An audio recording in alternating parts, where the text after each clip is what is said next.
عرب کی جہالت، نبی پاک صلی اللہ علیہ وآلہ وسلم کی سیرت اور ایک جادوگرنی کا واقعہ۔ بسم اللہ الرحمن الرحیم۔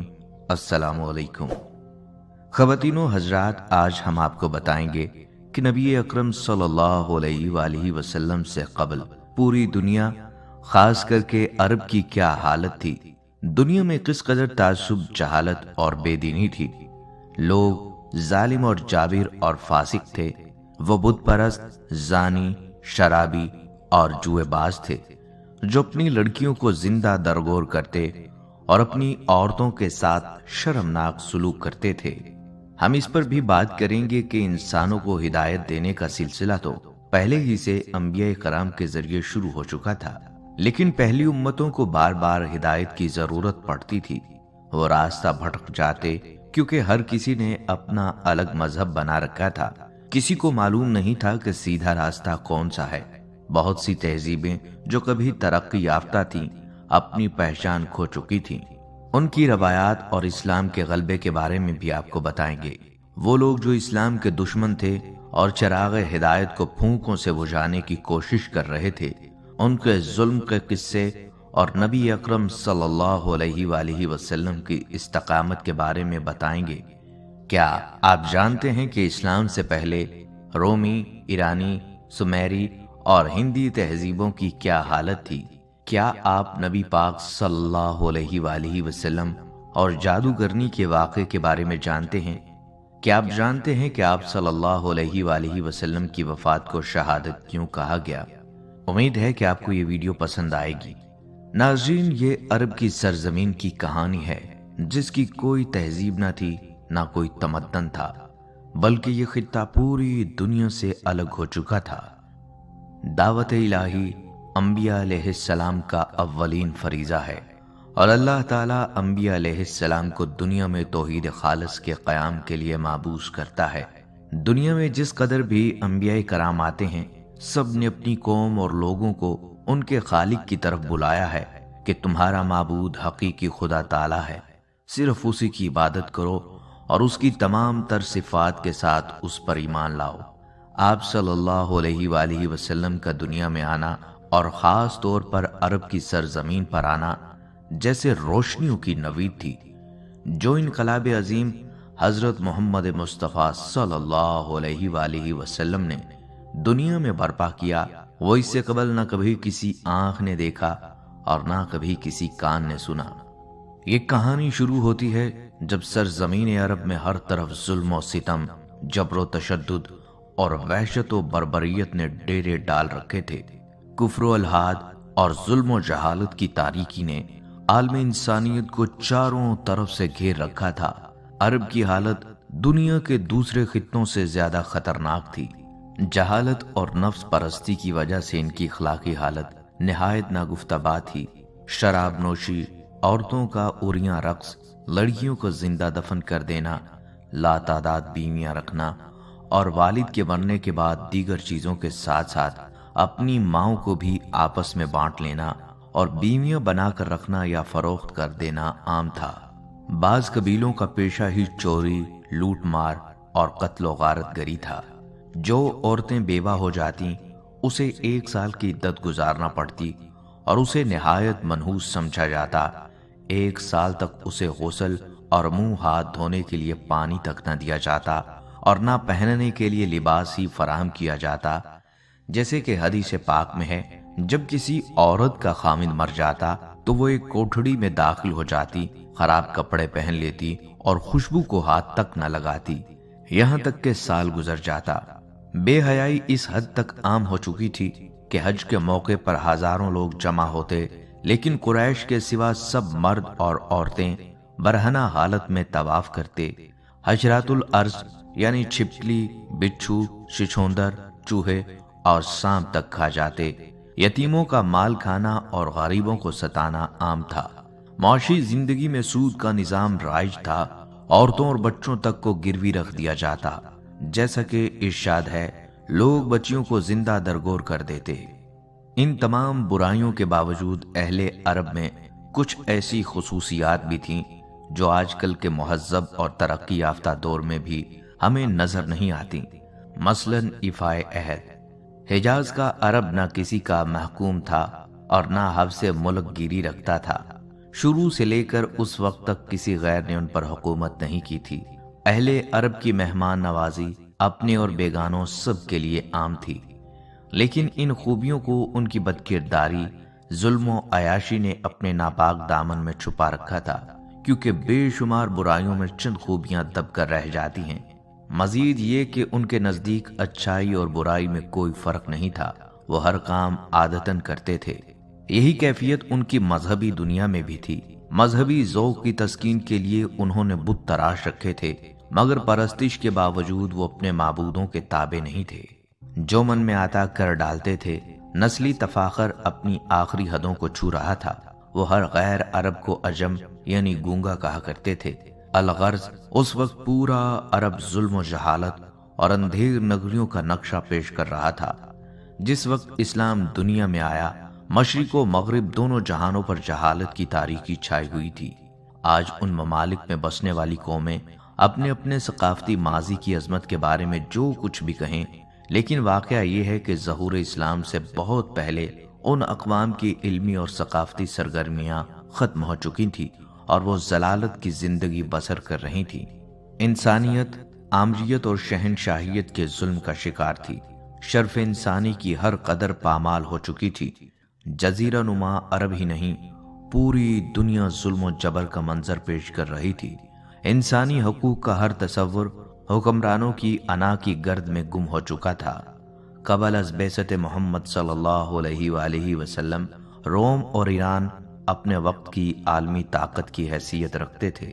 اس وقت کی یہ سپر پاور تہذیب نسل انسانی کے ارتقاء کی بجائے چھوٹے اور کمزور ممالک پر غلامی کی سیاہ رات مسلط کر کے ایک غیر فطری احساس برتری کے لا علاج مرض میں مبتلا تھیں۔ طبقاتی کشمکش تمام تر قباحتوں کے ساتھ ابن آدم کا مقدر بنی ہوئی تھی۔ سماجی برائیوں کا چنگل ذہن انسانی تک محیط ہو چکا تھا۔ تاریخ کا سفر جاری رہا اور سیاسی، سماجی، روحانی اور اقتصادی زنجیروں کی گرفت سے بچنے کی ہر کوشش ناکام ہونے لگی۔ ایرانیوں اور رومیوں کے حکمران طبقے پر آسائش زندگی گزار رہے تھے۔ حکمرانوں کے گرد خوش آمدیوں کا ٹولہ جمع ہو چکا تھا۔ علاوہ ازیں اہل ہنر بھی ان حکمرانوں کی دہلیز پر کھینچے چلے آ رہے تھے۔ یہ اہل کمال بھی اپنا کمال ان حکمرانوں کی پر آسائش زندگیوں کو مزید پر آسائش بنانے کے لیے استعمال کرتے، شاہی خزانے سے انعام پاتے اور حکمران عوام کے خون پسینے کی کمائی سے اپنے عشرت قدے سجاتے۔ عوام کے ساتھ جانوروں سے بھی بدتر سلوک ہوتا۔ حکمران اور محکوم طبقوں کے درمیان نفرت کی ایک وسیع خلیج حائل تھی۔ ظلم کا بازار گرم تھا اور سلطانی جمہور کے کہیں بھی آثار نظر نہ آتے تھے۔ عیسائی دنیا بھی عجیب فکری اور نظری تضادات کا شکار تھی۔ آسمانی ہدایت میں رد و بدل کے بعد اس کی صورت بھی بدل چکی تھی۔ چوتھی صدی عیسوی میں نصرانی حضرت عیسیٰ علیہ السلام کی تعلیمات سے بہت دور ہو چکے تھے۔ یونانی خرافات سے لے کر رومی بت پرستی تک ہر برائی کو عیسائی دنیا نے اپنے گلے سے لگا رکھا تھا۔ عیسائی مذہب چند بے جان عقائد اور بے کیف مراسم تک محدود ہو کر رہ گیا تھا۔ روم کی مشرقی ریاست میں اجتماعی بدنظمی اپنی انتہا کو پہنچ چکی تھی۔ مجبور اور بے بس عوام کے صبر کا پیمانہ لبریز ہو چکا تھا اور بڑے پیمانے پر فسادات شروع ہو چکے تھے۔ اخلاق و کردار کی باتیں قصہ پارینہ بن چکی تھیں۔ ہر چیز پر شیطانیت غالب تھی۔ غلامی کے ادارے کو امراء نے اپنی ضرورت بنا لیا تھا۔ رومیوں کے اعلیٰ طبقات نے زمینوں پر قبضہ جما کر غلاموں کی کثیر تعداد کو کھیتی باڑی پر لگا رکھا تھا۔ ان غلاموں کی اولاد میں بھی خون پسینہ ایک کر کے زمین کا رزق بنتی رہتی۔ رومی غلاموں کے ساتھ وحشیانہ سلوک کرتے۔ پہلی صدی عیسوی میں رومیوں کی فتوحات کا سلسلہ ختم ہوا تو غلاموں کی آبادی میں بھی کمی واقع ہونے لگی، جس کے نتیجے میں محنت کش افراد کی نفری بھی کم ہو گئی۔ بہت سے جاگیردار جزوی طور پر اپنی زمینیں مزاروں میں تقسیم کرنے پر مجبور ہو گئے۔ حقیقت یہ ہے کہ رومی معاشرہ وحشت، درندگی اور بربریت کی علامت بن چکا تھا۔ حاکم اور محکوم کے دو طبقے وجود میں آ چکے تھے۔ ایک طبقہ امرا کا تھا جس کا مقصد عوام پر حکومت کرنا تھا، اور دوسرا عوام کا محکوم طبقہ تھا جو نسل در نسل حکمران طبقے کی خدمت بجا لا رہا تھا۔ یورپ میں ابھی تک تہذیب و تمدن اور علم و اخلاق کی صبح نمودار نہیں ہوئی تھی۔ یہ قومیں جہالت و ناخواندگی اور جنگ و جدل میں ڈوبی ہوئی تھیں اور ظلم و جہالت کی تاریکی میں ہاتھ پاؤں مار رہی تھیں، مگر بار بار مصائب و مشکلات میں گھرنے کے باوجود بھی یہ عقل کے ناخن نہیں لے رہی تھی۔ دوسری طرف یہ قومیں مہذب اور متمدن معاشرہ سے بالکل الگ تھلگ گھٹا گھوپ اندھیروں میں ٹامک ٹوئیاں مار رہی تھیں، اور ترقی یافتہ تمام قومیں ان سے تقریباً نا آشنا تھیں۔ مشرق و مغرب کے ممالک میں جو انقلاب انگیز واقعات سے تغیرات پیش آ رہے تھے، ان سے ان قوموں کا دور کا بھی واسطہ نہیں تھا۔ نہ دینی حوالے سے ان کے پاس کوئی طریق تھا اور نہ سیاسی دنیا میں ان کا کوئی مقام۔ رابرٹ بریفالٹ لکھتا ہے، 5ویں صدی سے لے کر 10ویں صدی تک یورپ پر گہری تاریکی چھائی ہوئی تھی، اور یہ تاریکی زیادہ گہری اور بھیانک ہوتی جا رہی تھی۔ اس دور کی وحشت اور بربریت زمانہ قدیم کی وحشت و بربریت سے کئی درجہ حد سے بڑھی ہوئی تھی۔ اس تمدن کے نشانات مٹ رہے تھے اور اس پر زوال کی مہر لگ چکی تھی۔ وہ ممالک جہاں یہ تمدن بہار لایا اور گزشتہ زمانہ میں اپنی انتہائی ترقی کو پہنچ گیا تھا، جیسے اٹلی، فرانس وغیرہ میں بھی تباہی اور طوائف الملوکی کا اور ویرانی کا دور دورہ تھا۔ براعظم ایشیا، یورپ اور افریقہ میں بسنے والے یہودی دنیا کی دیگر تمام اقوام سے اس لحاظ سے ممتاز تھے کہ ان کے پاس آسمانی دین کا بہت زیادہ علم تھا، لیکن یہ یہودی دیگر وجوہات کی بنا پر مذہب و سیاست اور تہذیب و تمدن میں وہ مقام نہیں رکھتے تھے کہ دوسروں پر زیادہ اثر انداز ہو سکیں۔ دولت کی ہوس، غرور، تکبر، ہوس پرستی، نسبی تکبیر اور قومی غرور کی وجہ سے ان کے اندر مخصوص ذہنیت پیدا ہو گئی تھی جو انہیں عوامی سطح پر آنے سے روکتی تھی۔ راہ حق سے لوگوں کو منع کرنا ان کی فطرت ثانیہ تھی۔ قرآن نے ان کی اخلاقی پستگی، مسخ شدہ ذہنیت اور اجتماعی فساد کی بڑی احسن انداز میں نقشہ کشی کی ہے۔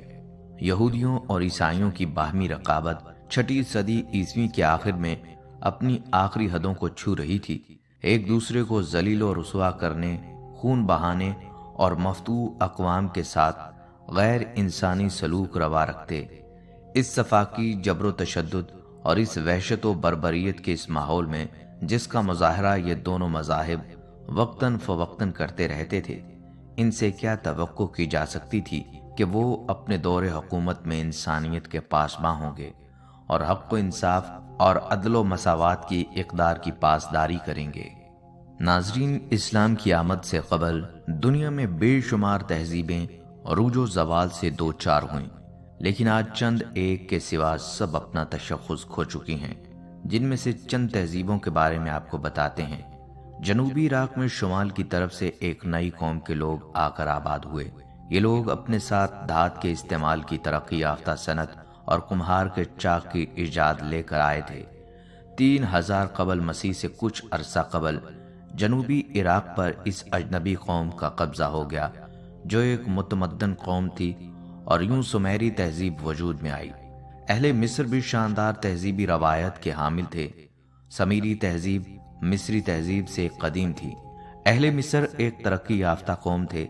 ان کا کلچر سمیری کلچر سے مختلف تھا اور انفرادیت کا حامل تھا۔ مصری قوم میں لیبیا، مغربی ایشیا، سامی، سوڈانی اور توبیائی لوگ بھی شامل تھے، اور یوں ایک مخلوط تہذیب وجود میں آئی جو ثقافتی اعتبار سے بھی توانا روایات کی حامل تھی۔ حکمران فرعون کہلاتے اور ملک کے سیاہ و سفید کے مالک ہوتے، عوام سے بیگار لی جاتی اور ان کے خون کا آخری قطرہ تک نچوڑ لیا جاتا۔ عوام حکمرانوں کے لیے عالی شان عمارتیں تعمیر کرتے اور ان کی ہوس ملک گیری کے لیے اپنی جانیں تک قربان کر دیتے۔ ہتی تہذیب سمیری اور مصری تہذیب کے بعد وجود میں آئی، اس لیے ان دو بڑی تہذیبوں نے اس سے بھرپور استفادہ کیا۔ یہ لوگ 3000 قبل مسیح کے وسط تک اپنے اصل وطن بحیرہ کیسپین میں آباد تھے۔ باوجہ یہ قبائل شام سے ہوتے ہوئے اناتولیا جا پہنچے۔ وہاں انہوں نے مقامی لوگوں سے ابتدائی اصول و ضوابط سیکھے اور پھر شاہراہ ترقی پر گامزن ہو کر 1600 قبل مسیح انہوں نے ایشیائے قوچک میں ایک منظم اور طاقتور حکومت قائم کی۔ فونیقی دراصل سامی نسل کے لوگ تھے۔ ان کے آباء و اجداد 2800 قبل مسیح کے قریب خلیج فارس کے علاقے سے ساحل شام کے علاقے منتقل ہوئے۔ یہاں انہوں نے شہر آباد کیے جو مختلف دستکاریوں کے مراکز تھے۔ تجارت ان کا واحد ذریعہ معاش تھا۔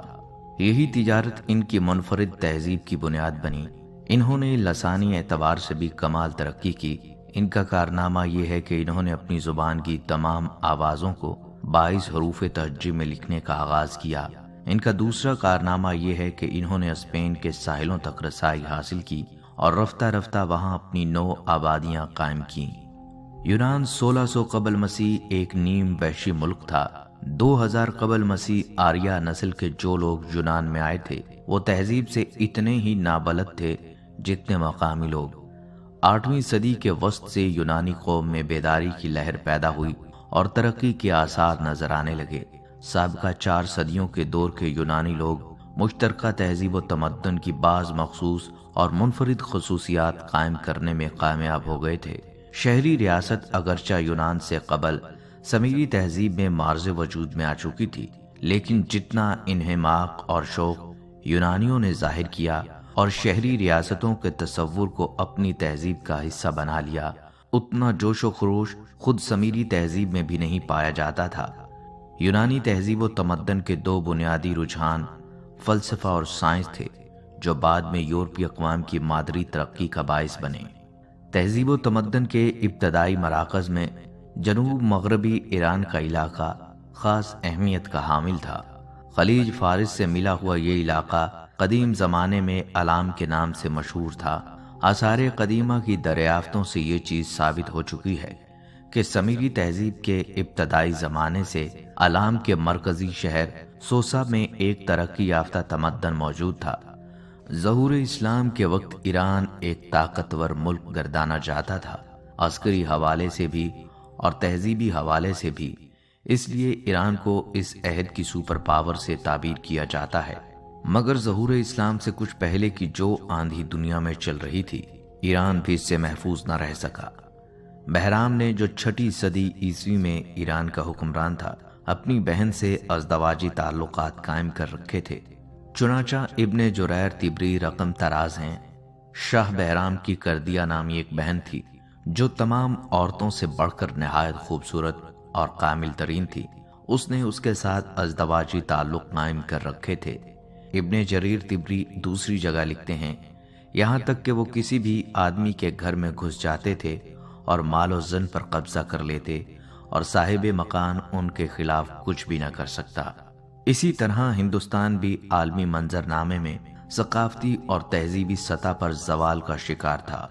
ہندوستان میں ہندو مت نے بدھ مت کو اپنے اندر ضم کر لیا اور اپنی جنم بھومی سے بدھ مت کا نام و نشان مٹ گیا۔ بدھ مت پر ہندو مت اس حد تک غالب آ چکا تھا کہ بدھ کے ملک کی صورتحال بھی قابل رشک نہ تھی۔ مغل، ترک اور جاپانی مشرق اور وسط ایشیا میں آباد تھے۔ یہ اقوام اپنے عبوری دور میں سے گزر رہی تھیں۔ ان کے پاس نہ کوئی سیاسی نظام تھا اور نہ کوئی عالمی روایت۔ یہ لوگ بت پرستی کی طرف مائل تھے۔ ہندوستان اس وقت اگرچہ ایک سیاسی وحدت نہیں تھا بلکہ ان گنت سیاسی اکائیوں میں تقسیم تھا، تاہم ہندو مت اپنا ایک ثقافتی پس منظر رکھتا تھا۔ اسی ثقافتی توانائی کی بدولت اس نے بدھ مت اور جین مت کو اپنے اندر ضم کر لیا۔ ہندوستان ذات پات کی حد بندیوں میں جکڑا ہوا تھا۔ غیر انسانی بنیادوں پر انسانوں کو 4 طبقات میں تقسیم کر دیا گیا۔ برہمن کی حاکمیت قائم کرنے کے لیے ہر ناجائز فعل کو جائز قرار دے دیا گیا تھا، اور برہمنی سامراج کی گرفت سماج پر اتنی مضبوط تھی کہ برہمنوں کی مرضی کے بغیر حکمران بھی کوئی قدم نہیں اٹھا سکتے تھے۔ جنسی خواہشات اور شہوانی جذبات کو ابھارنے والے عناصر جس قدر ہندوستان کے قدیم تہذیب و تمدن میں تھے، کسی دوسرے ملک میں نہیں پائے جاتے تھے۔ منو شاستر کے مطابق کتے، بلی، مینڈک، کوے، الو اور شودر کو مارنے کا کفارہ قرار دیا گیا۔ برہمنی سامراج میں عورت انتہائی قسم پرسی کے دن بسر کر رہی تھی۔ مرنے والے کے شوہر کے ساتھ اسے بھی جل مرنا ہوتا یا ساری عمر بیوگی کی زندگی بسر کرتی اور اسے سماج کے تانوں کا ہدف بننا پڑتا۔ سرزمین ہند غیر انسانی روایات کی آماجگاہ بن چکی تھی۔ جہالت اور توہم پرستی نے ذہن انسانی کو اپنی گرفت میں لے رکھا تھا۔ ناظرین، ہندوستان کا علمی اور ثقافتی ماضی کتنا ہی تابناک کیوں نہ ہو، مگر ظہور اسلام کے زمانے میں جب بدھ مت کے مقابلے میں برہمنیت کو عروج ملا تو اس کے تعصب اور تنگ نظری نے اپنے حریفوں کی بیخ کنی کے ساتھ ساتھ ان کی علمی سرگرمیوں کو بھی مٹا ڈالا۔ چنانچہ ان کے علمی اور حکمی کارنامے کچھ محفوظ ہیں تو صرف غیر ملکی مثلاً چینی، تبتی یا عرب مصنفین کے یہاں ملتے ہیں۔ شروع میں ان کی طب اور حیت کی طرف مسلمانوں نے توجہ کی، مگر جلد ہی انہیں اس کی محدودیت کا اندازہ ہو گیا۔ چنانچہ البیرونی نے، جو ہندوؤں کے قدیم علوم کو زندہ رکھنے کے لیے مشہور ہے، ایک مستقل لکھی اور یہ ثابت کیا کہ علم الحساب، جو ہندوؤں کا عظیم کارنامہ ہے، میں بھی عرب فائق ہیں۔ رومی سلطنت اپنے زمانے کی دوسری سپر پاور تھی۔ یہ اپنے وقت میں دنیا کی سب سے بڑی حکومت تھی، جو بحیرہ روم کے چاروں طرف 3 براعظموں میں پھیلی ہوئی تھی۔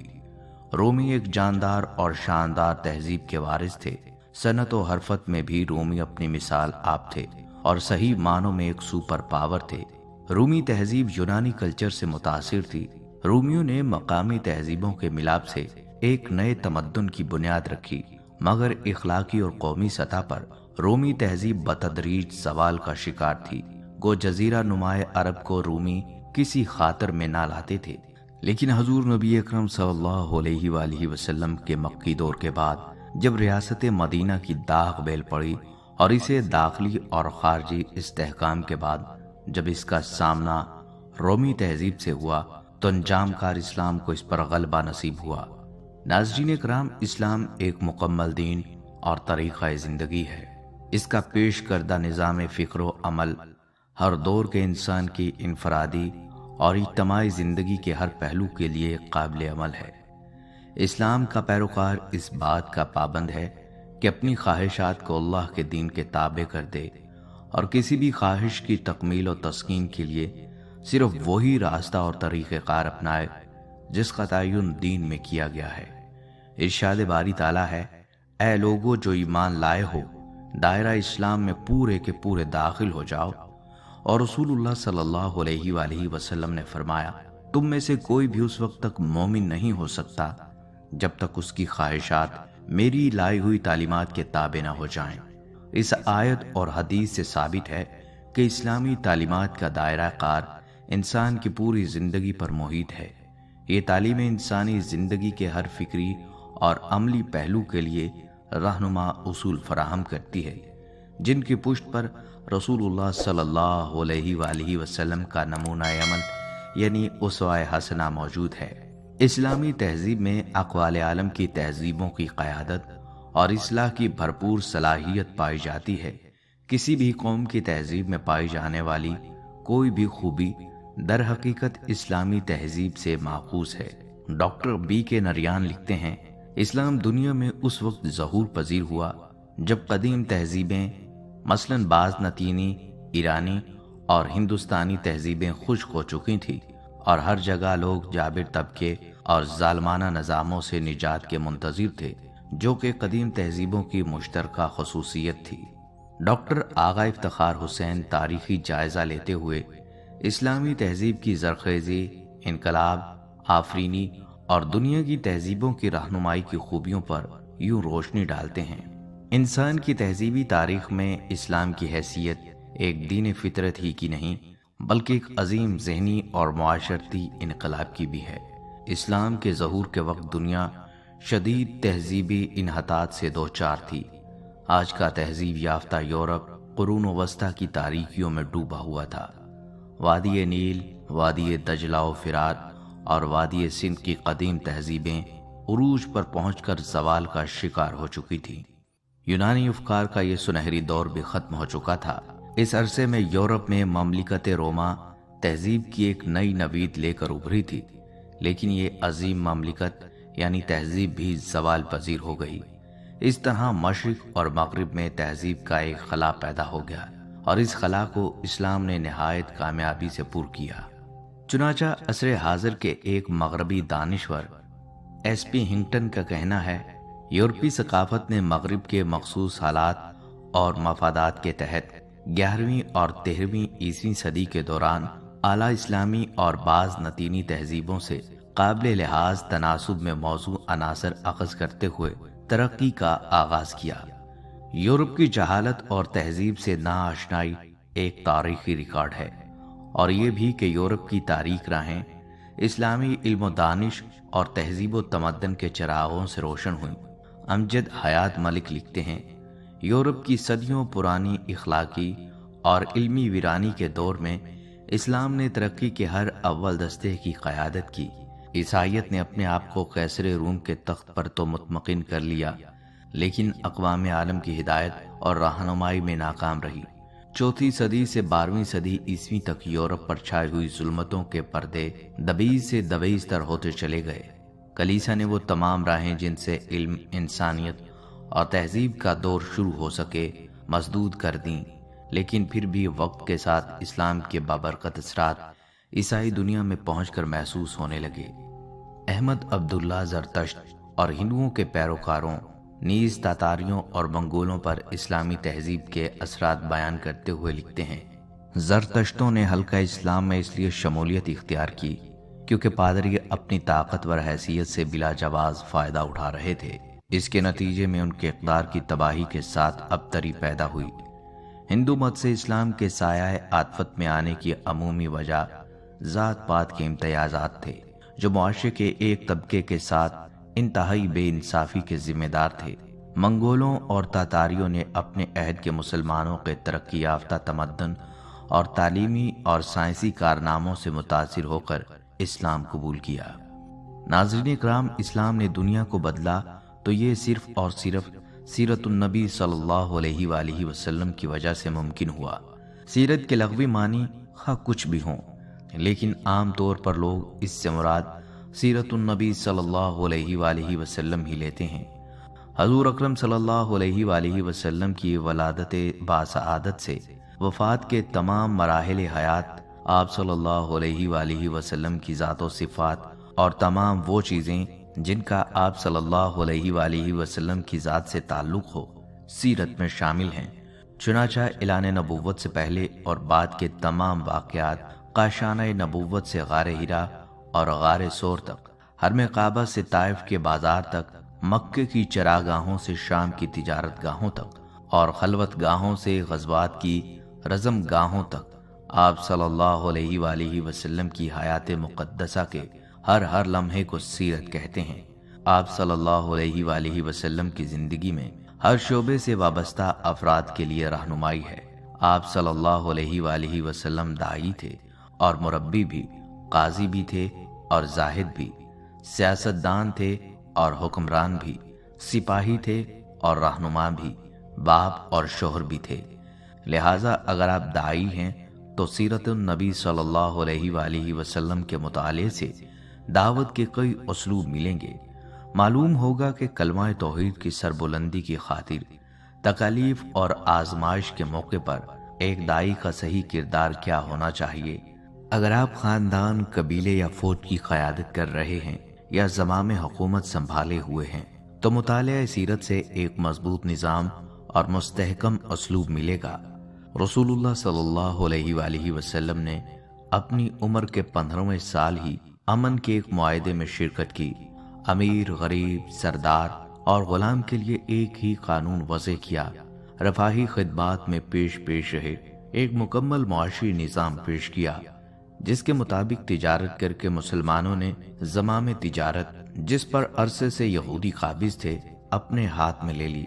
مختصر یہ کہ آپ صلی اللہ علیہ وآلہ وسلم کی ان کوششوں کے نتیجے میں جزیرۃ العرب، جو گویا ایک میدان جنگ تھا، امن کا گہوارہ بن گیا۔ جہاں بھائی بھائی کا دشمن تھا، وہاں پورا معاشرہ باہم شیر و شکر ہو گیا۔ معاشرے میں یہ سب تبدیلیاں کیسے آئیں، یہ جاننے کے لیے بھی مطالعہ سیرت انتہائی ضرورت ہے۔ آپ صلی اللہ علیہ وآلہ وسلم کی عمر مبارک کے 20ویں سال کا ایک واقعہ ہے۔ عربوں کی ساری خرابیوں کے باوجود ان کے اندر ابھی تک اخلاق حسنہ کی بعض باقیات موجود تھیں۔ ظلم کے خلاف کبھی کبھار ان کی رگ حمیت جاگ اٹھتی تھی اور وہ ظالم سے مظلوم کا حق دلانے کے لیے سینہ سپر ہو جاتے۔ قبیلہ بنو